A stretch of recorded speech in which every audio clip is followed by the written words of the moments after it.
just I had a little break, and I'm still not ready for this, but let's keep going anyway. I'm not asking you to speak to me, but I made something for you today. At first I thought about going out and picking you the prettiest flowers I could find, but decided not to. Okay. Flowers are beautiful, but eventually they all die. Instead I made you an origami nose? An origami nose? Oh, is that vase? It's probably vase. Paper will never... No, rose. It's an origami rose. Paper will never wither, just like my love for you. This vase is black because the love we once shared is gone. Oh. It was lost in the darkness, and there's no ignoring that. However, even if this love is no longer mutual, there's still one side of it that will never die. This vase is our symbol. Okay, that's some creepy over-attached boyfriend. Hey.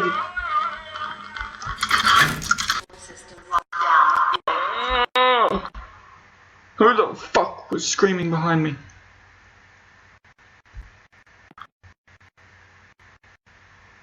I'm already, can I? At least the doors make noise now. That means I'm getting closer, right? I want to try and walk back there, but I don't want to.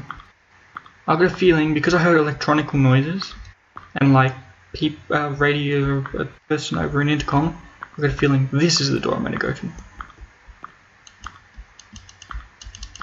Okay, this is the door I'm eventually meant to go to, because that panel's now green.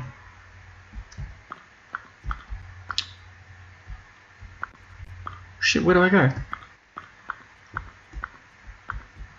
Was this open?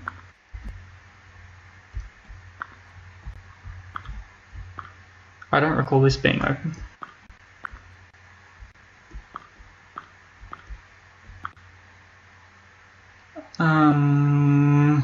I'm scared again. Visitation room. Wouldn't you call it visitor's room, not visitation? Oh, what? I don't want to fucking unlock this. What the? Whoa, what am I doing? No. I want to go outside, not further in. Fuck. Ever since my first day working here, I felt a little strange. Now, after what happened that day, things seem to be getting even stranger. I'd even go so far as to say creepy. I've been an embalmer for years now, and I'm very passionate about my job. I've always felt comfortable with what I do, so it's pretty unusual that I feel this way. 2 of my colleagues have died. I had to embalm them both. However, grief can't explain this feeling. Up until just 4 days ago, I hadn't even known about the history of this funeral home. I already knew that it was ridiculously old, but what I didn't know was that it allegedly harbors some kind of powerful aura which traps and torments the spirits of people who have died in a state of grief or fear, and have at some point been associated with the building in one way or another. These associations apparently include those occurring post-mortem, such as embalmings and funerals. That's an interesting note. It spoke to me. This place is really creepy. Speaking...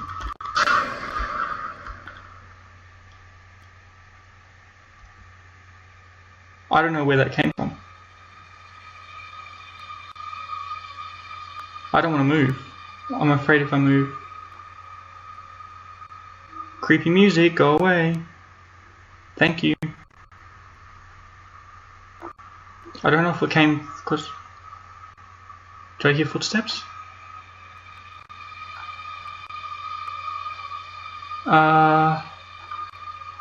I still don't want to fucking move. Music's... I think it's just a loop track. I don't think it's actually anything bad.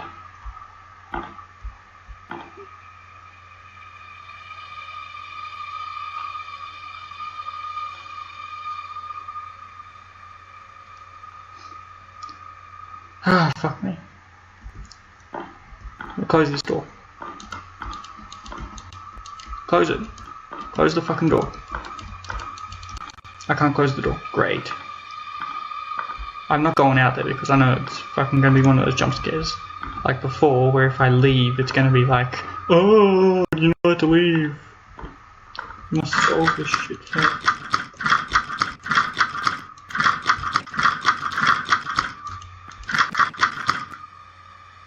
Okay, I need to find another key. Apparently.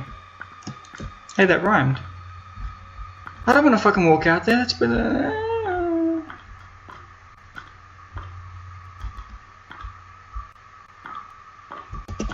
Cisco tactics. Cisco tactics always work.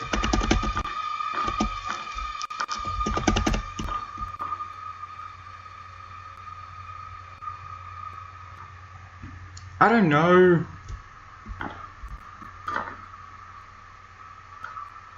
Where do I even go? Okay. Not there, because there's no other rooms there. Okay, where haven't I gone? The room up here to the right. Not to the right. Oh, hello, sir. I'm assuming you want me to go that way. You're a very tall man, mister. That's very cool. People are cool. I like tall people. Please don't murder me.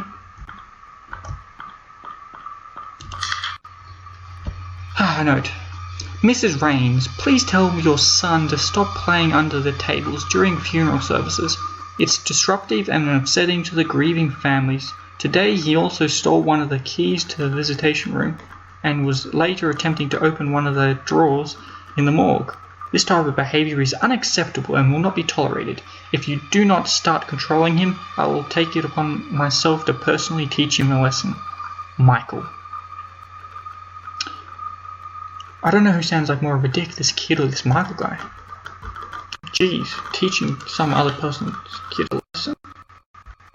I suppose the tall guy who I just seen was Mike, as you know, a dick, so. Sure, Lord.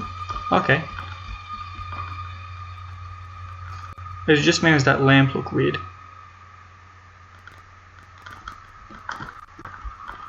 Run around the outside. CSGO tactics.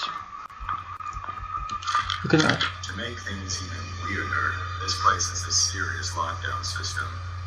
Yesterday was the first time I've ever seen it used, and many of the workers, including myself, were ordered to wait in the family room until the situation was taken care of. No one I've spoken to about it knows why it was done, or as they would say. All I know is that these safety glass windows and electronic gates appear to be designed for keeping things in rather than out. Why was your voice all crackly? I was the first responder that day. I was the first and only person to make it to Myrtle's side before she passed away. She managed to give Sullivan a parting "I love you" on that baby monitor, but that was the last communication they ever had. The last thing she ever did was give me that piece of paper. It was a short poem she had written for Sullivan earlier that day. She asked me to give it to him, and I promised her I would, and she slipped away. I guess Sullivan had picked up by Nicole's weak rasping in the baby monitor that something was hurt. Because she had something from the upstairs arrangement room, but it was too late. She was gone. That's when it broke down. I'd never seen so much emotion towards Myrtle before. The rest happened. I'll keep my promise, even now. It's all I can do for my dear friends.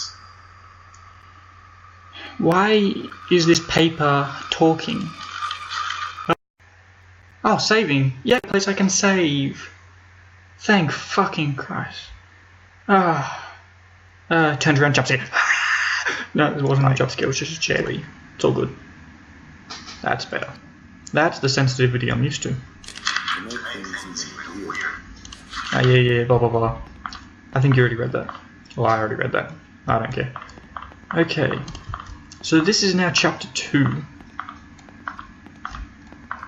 And so, ooh, another note. There are a lot of strange things I've seen around this place. For instance, the fireplace that isn't even a real fireplace. It's some kind of ladder shaft, but there's a tough metal grate fastened over it that appears to be controlled electronically, most likely by the lockdown system. I'm gonna have to go through that. The shaft leads down to the basement, but it must have been sealed off because it's not accessible from anywhere down there. Another thing I've started wondering about is a metal handle that's been sitting on Michael's desk for about a month now. I asked him about it once out of curiosity, but he avoided giving me a direct answer. He told me it broke off from something. I'd already seen this, seeing as it's covered in dirt and rusted around the edges where it had clearly been attached to something for a very long time. Oh my god, just cause it's hello. I'll talk to you later. Privacy. She was often depressed, so she was always going to the downstairs hall on her way to wherever it was she went to be alone. However, she seemed to vanish. The only place she could have gone from that hallway is down into the basement, but Shut, Kozu, I am recording a video. Be quiet. I'm wondering if there's a secret room somewhere down there. After all, I did learn from Michael that this building is from the 1600s, long before it was ever a funeral home. Okay, yeah, blah blah blah blah. I've had enough reading that. There's some kind of secret room. There's ghosts and shit. Let's do this. Wait, I've seen that note. Yeah, okay. And there's hello. Don't be a dick and laugh at me. It's not very nice. Is that you know? They still haven't buried them. Sullivan has been lying in his coffin now for 2 days and Myrtle for 3. Because Conrad refused to touch Myrtle's coffin after her funeral and had to be put aside so Sullivan could have his. Conrad still simply doesn't want to have anything to do with the burial of either of them, even if all he's doing is preparing a future. As far as feeling nervous around the coffins, I do get a strange vibe now. The visiting room. I can go to the visiting room now, I guess. Well, at least that's what I'm hoping.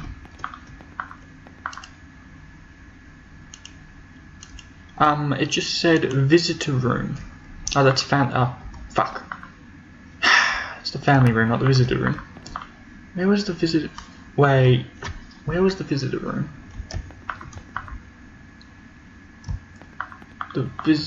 Isn't this the visitor room over here?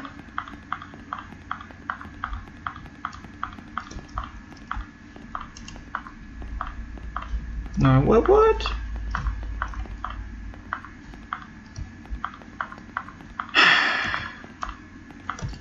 I've seen the visitor room before. I know I've seen it.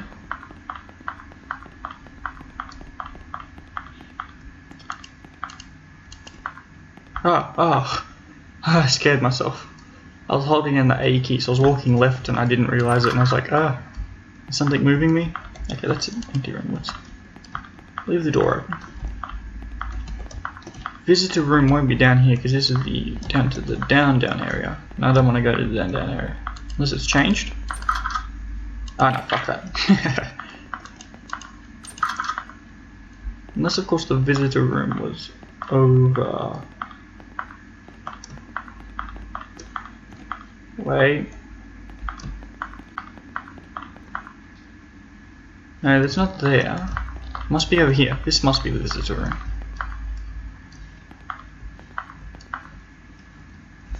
But I haven't gotten a second key yet, have I? Oh, wait. No. Maybe I should have read all that note.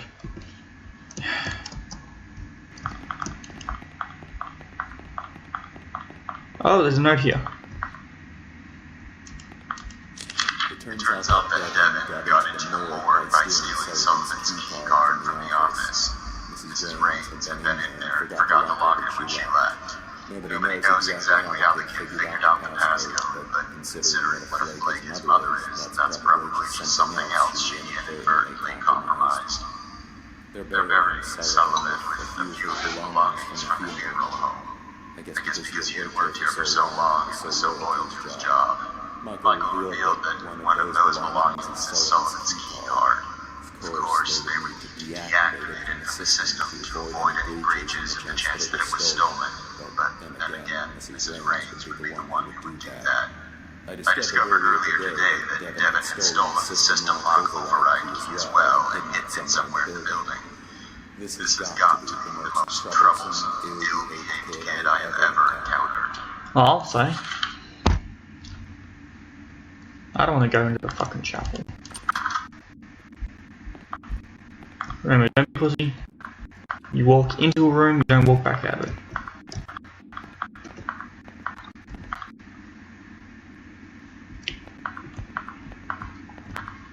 Okay. Hello there once again, people. Never mind, I thought I heard something. I am now here looking for yet another key. This time it is not to open this chest. It is instead to open a lock. A padlock, to be specific. A padlock that is in fact just in another room not too far away from here. And so I'm looking for a key. Didn't work the first time.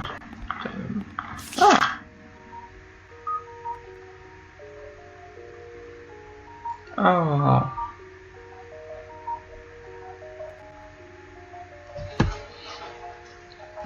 57-year-old Sullivan James, one of two funeral directors at Chamir Hills Funeral Home, I'm guessing that's the place where I was, was killed Monday after he tripped and fell onto the tracks of an oncoming train.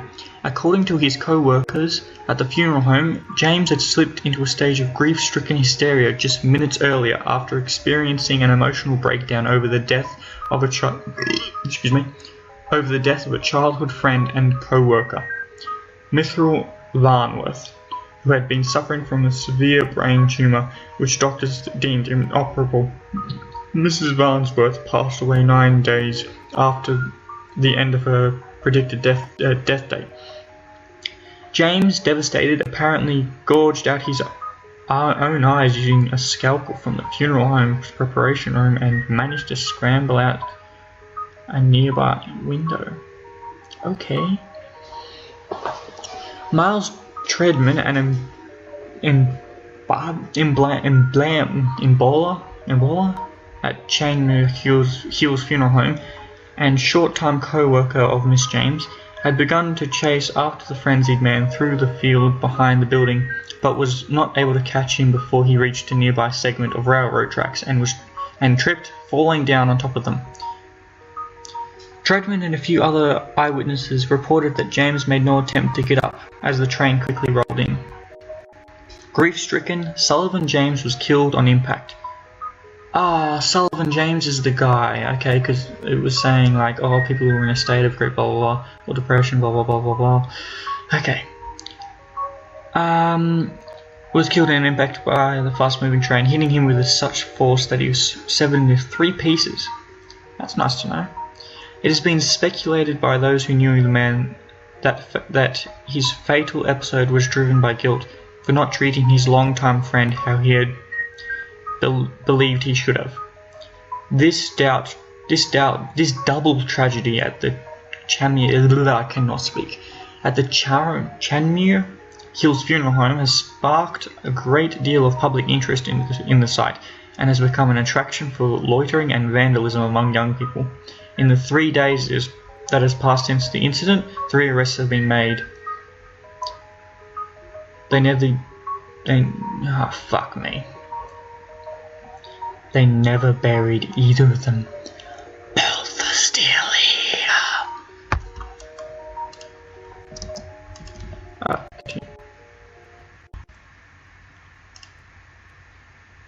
They say if you can take his rose, he wakes up. That's the only way his coffin will open. I heard that he also tears you into 3 pieces if he can. Great! Let me look around.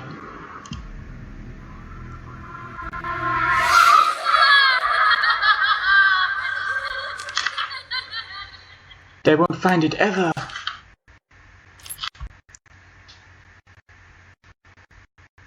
Fucking kid.